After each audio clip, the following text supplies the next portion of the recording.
pleasant day to everyone, especially to our professor, Ma'am Sheila T. Vera. We are students of PSPA Marketing Management from Cavite State University, Dasmariñas Learning Center. And I am Roshan Kadasha with my fellow researchers. I'm Stephanie Ann Arias. And I am Christine Joy Hiponia. And now, we will start the research about the understanding the implications of cyberbullying towards an individual's life. And first, we have our participant. My name is Steph. She is a person that can answer the question of our study. So, Ms. Arias, can we start? So for the first question, what impact does being bullied online have on your personal life? Pwede kasi masira yung mental health mo and magkaroon ka ng anxiety and depression, lalo na kung sobrang grabing epekto or impact ng cyberbullying sa mismong sarili mo. Thank you for that. For the next question, let's have Miss Christine Hiponia. So for the next question, did relationship with family, friends, or peers suffer as a result of cyberbullying? Sa totoo lang kasi, depende kasi sa tao yan kung malalaman ba yan ng mga kaibigan mo or ng pamilya mo or ng mga ka-relatives mo. Sa akin naman kasi, alam to ng ibang kaibigan ko or ibang friends ko na pinagkakatiwalaan ko about sa nangyari sa akin sa cyberbullying. And syempre, naapektuhan din sila. Kumbaga parang nalungkot sila para sa akin and parang gusto nila bigyan ng parang yung ipagtanggol ako sa ganong situation. Pero syempre, kailangan pa rin ng rights na kung kailangan magkaroon ng ganyan. Yun lang. So, for the third question, does the experience cause you to behave differently online? Para sa akin, hindi naman sobrang nabago yung attitude ko towards online or dahil sa cyberbullying. Pero syempre, andun pa din yung parang naging malimit na lang ako sa mga words ko.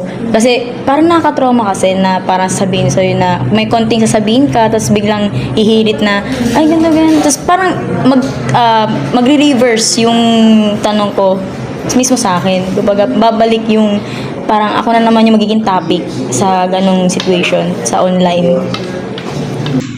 So, let's move on to the next set of questions that will focus on how you deal with cyberbullying effects. So, Ms. Arias, can you start again? So here's the question. What coping mechanisms or behaviors enabled you to handle the situation? Para sa akin, ang pinaka-the best na ginawa ko is iiyakin and pray. Yun yung parang mas nakakapagpaano ng loob ko eh. Nakakapagpaano. Kumbaga, syempre as a servant, syempre sa church, kumbaga, sinusurrender ko na lang yung ganung situation or problem na nangyari sa akin. May times naman na nililibang ko na lang yung sarili ko through online games or manood ng mga funny videos para hindi ko masyado maisip yung nangyayari. Okay, thank you, Miss Hiponia, for the next question. So for the next question, did you ask to your friends, family, or authorities for assistance in coping with cyberbullying? Hindi ako hingi ng sa family ko kasi ayoko rin na magkaroon din ng mas malalang gulo pa. Lalo na kung yung parents ko is grabe yung sa ganyang situation. Mas nagano ako sa mga kaibigan ko or sa pinagkakatiwalaan kong best friend na sabihin yung ganong nangyari sa akin. Especially, kwento ko lang din yung cyberbullying na na-encounter ko, which is yung pinahiya ko ng past relationship ko sa social media, which is nagkalat siya ng mga false information about me na let's say yung mga words na malandi or pokpok or wag tularan. Tas pinopost yung pictures ko through my days and balak pa sana i-post in Facebook sa lahat para daw makita ng mga kapag-anak ko na ganito ganyan daw akong klaseng babae na kahit alam niya na hindi naman ako ganong klase. Then nalaman niya naman ng best friend ko dahil kwento ko sa kanya and gusto niya bigyan ng parang ilapit sa mga or magreklamo sa mga pulis dahil nga sa pwede naman daw kasi yun gawa ng hindi na tama yung ginagawa sa akin and nagkaroon din ng any issue and sabi ko ayoko na rin ng ganun baka malaman pa ng family ko And nag-advise na siya sa akin na kung sakali may ganun mangyari ulit, may tendency na pwede ko na lang i-block or i-report na lang kung sumusobra na talaga.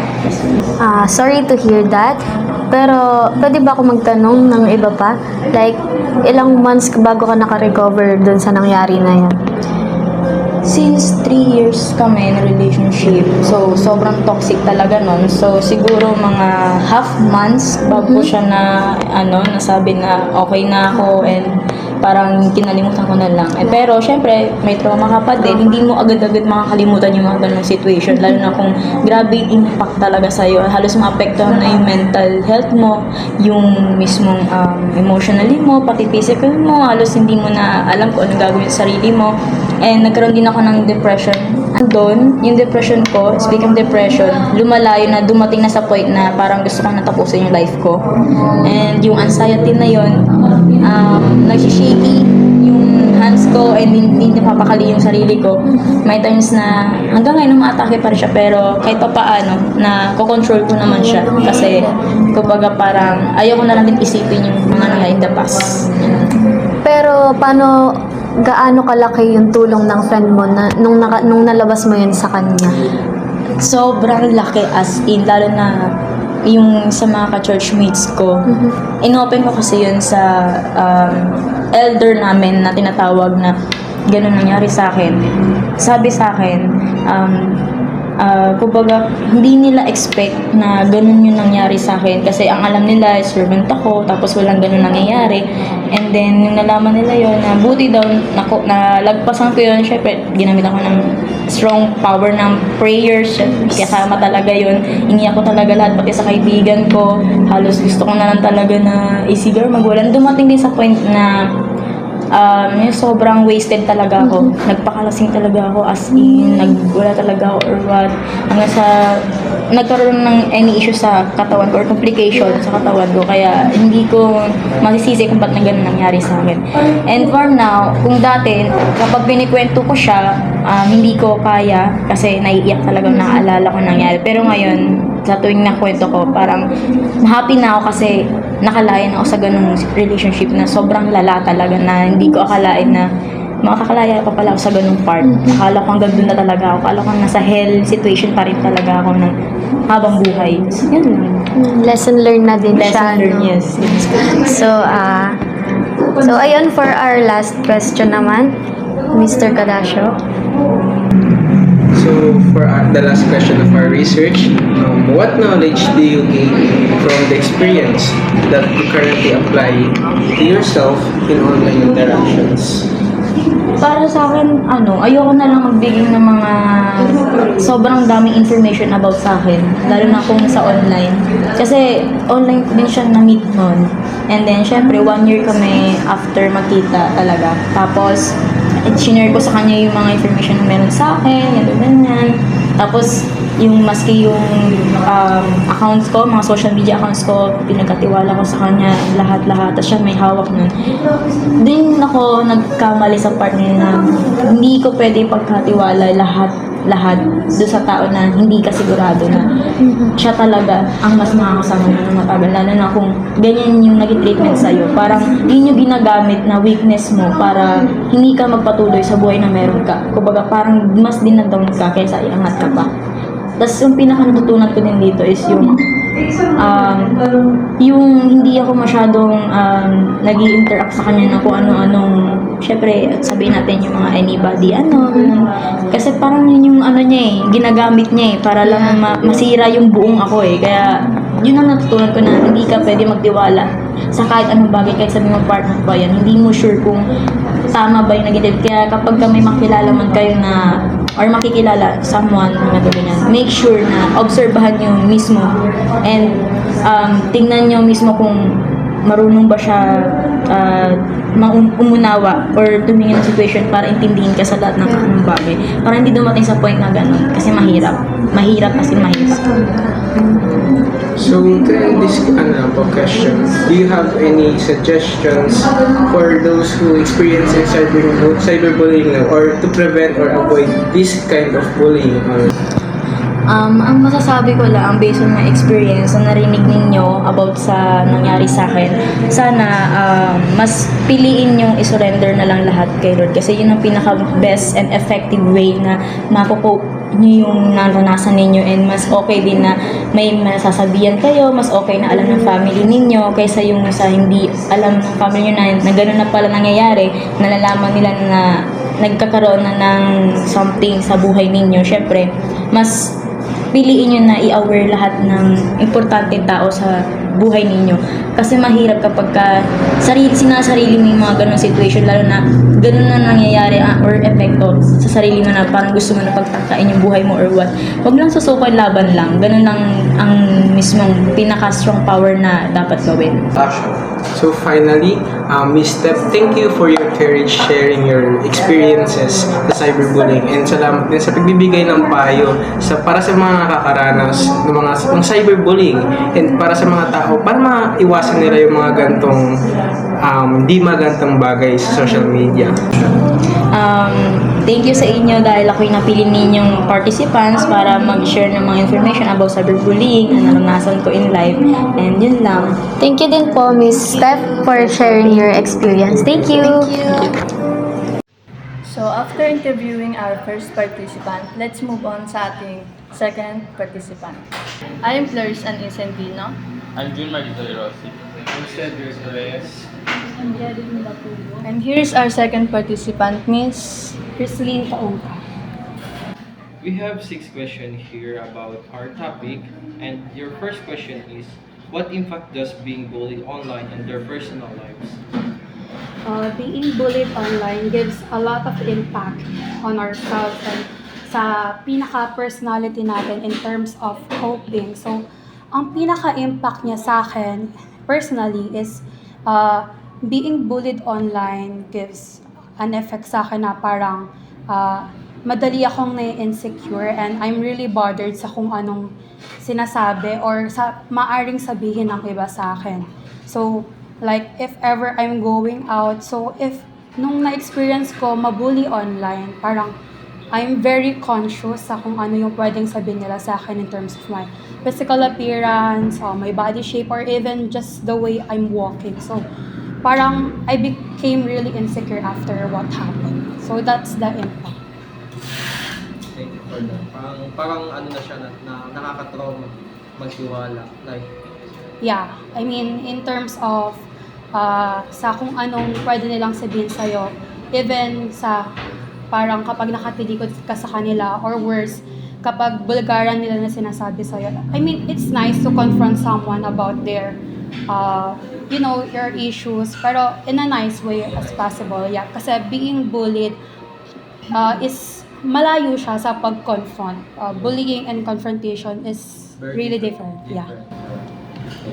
And for the next question, Miss Centino will ask you for this question. So, did relationships with family, friends, or peers suffer as a result of cyberbullying? Yeah, it somehow affected the way I socialize. Pero yung suffering niya is more on my personal side. Pero yung sa side ng peers ko or even my family is not that affected because I tend to just isolate myself or just keep it in me if ever I'm suffering or experiencing something that triggers my trauma. Pero after that incident, I became more careful in terms of, choosing my friends, like choosing the right circle kung saan ako mas ma-out yung personality ko talaga without being conscious of what I am and how I am. So the third question is, does the experience cause them to behave differently online? Somehow, it affected me on how to behave online. Siguro, it has some bad effects and some good ones. Pero if I'll talk about the good ones is, I became more careful online on what I post and kung sino yung makakita ng post ko. I became more careful sa kung anong pwede nilang isipin sa akin and kung anong affect nila sa mga mapopost ko man lang. So, if ever, I have something na gusto kong i-post like my thoughts and all. Siguro, yung after the experience of being bullied online, parang mas yung pagpo-post ko is nilimit ko lang sa mga taong alam kong safe to share my thoughts. So, pwede mo pang sabihin sa amin yung negative ano naman. Okay. So, the negative effects naman nung after I was bullied online is siguro whenever I post myself, I tend to, analyze myself a little bit more. Like, compared before, I check my photos or my videos if I really look good or talagang I have to cover something up just to look good for everyone, which is not good. Kaya siya negative kasi you should post yourself for your self-satisfaction and not to simply please others. Number 4, what coping mechanism or behavior enabled them to handle the situation? So, to handle the situation, I work on myself talaga. So, if before, like the experience of being bullied, before I tend to isolate myself just to cope up with things like things that they said to me or the actions that they've shown. Pero now, I tend to, love myself more instead of isolating myself just to mas napiplease kasi sila kapag nakita nilang na-epektuhan ka doon sa pinagagawa nilang pamubuli. So, yun, yung coping mechanism ko and how I handle this situation is just to simply accept yourself and love yourself more. Okay. Grabe talaga, ano? Pero, my last question for you is, did they ask friends, family, or the authorities for assistance in coping with cyberbullying? If the officials, I didn't want to make the situation any much more bigger. So, I Give did it up, not, ano? I did not ask for help for any of my family or the officials. Pero I did ask for help sa friends ko. Like, some of them defended me dun sa pinaka-situation and it really helped, like having someone just to stay or defend your pinaka-situation mo is really helping. Pero the officials, like if lalapit sa LGUs to or basta mga officials, hindi ko na siya trinay kasi I don't want to make the situation anymore and much bigger pa. Unless yung pinaka-pambubuli nila is it really affected me, like siguro posting some nasty stuff na talaga, like hindi na bad mouthing pa. Pero if they posted something na nakakasira sa image ko, not simply bad mouthing me or just gossiping about me, then I will surely take action for it. Have you ever tried na may pag-usap sa parents mo to consult the situation para mas gumaan yung loob mo or you isolate yourself? Yeah, before, like siguro nung around junior high pa ako, that's where my phase started na I just start to isolate myself just to cope. Pero now, since I work on myself, on how to handle things a lot more better and matured, mas nakapag-open up na ako sa parents ko ngayon compared sa before. Yeah. I see the difference and growing. And for the last question, Mr. Rossi will ask you the last. So, yun nga, sobrang grabe pala yung naging experience ni ate through online na nabubuli siya. Like, parang nahihirapan na siya makipag-interact sa ibang tao. So, ate, for the last question po is, what knowledge did they gain from the experience that they currently apply to their online interactions? So, yung pinaka-knowledge na nagain ko through that situation that I experienced before and kung paano ko siya ma-apply din sa how I behave online is, ayun nga, like I said earlier na ang pinakamagandang knowledge dyan is to love and accept yourself. You should not work on yourself just to please others and you should be mindful on what you post kasi people really like to gossip and kung magiging topic ka nila just to satisfy themselves, ayun, everyone should be careful kasi kung wala na sa sarili mo yung problem, nasa sa kanila na. So, they have to work on it. Pero, still, you have to be careful kung paano mo siya i-address. Pero the first thing that you should do is to love and accept yourself. Kasi if you accept yourself and you really like what you look like, on how you behave, then even if they gossip or talk about you or badmouth you in others or in online, hindi naman yun mag-make sense if you know that, you know better na you're not like that. They just talk about you in a bad way because they want to satisfy themselves and they want to feel cool. Ayun. So, yun, thank you po. So Ate said, sobrang dami nating nalaman, natutunan, at napakadelikado pala talaga ng cyberbullying at grabe ito nakaka-apekto sa tao. Ngayon, baka meron siyang advice na pwedeng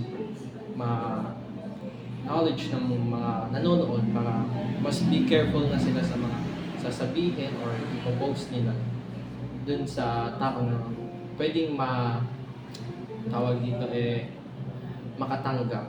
Ate, baka may gusto kong sabihin. Okay. So, my advice to those who are bullied and those who bully. So, sa first muna, dun sa mga nambubully, is to work on yourself. Kasi 2025 na, nambubully ka pa rin. Hello, ano na. So, work on yourself and try to put your situation sa situation ng ibabully mo. You should focus on yourself and not sa buhay ng iba so that you're able to grow. So, if nambubuli ka pa rin ng 2025 na, work on yourself. Hello. Sa mga binubuli naman or nakaranas ng pambubuli, my advice is to take action and don't be scared to fight or to voice out your whatever your thoughts or opinions. If you want to take action officially or if you want to just confront a person, don't be scared to fight for your rights. Yeah. And my advice pa is to not mind what others say about you. Just focus on what you think about yourself.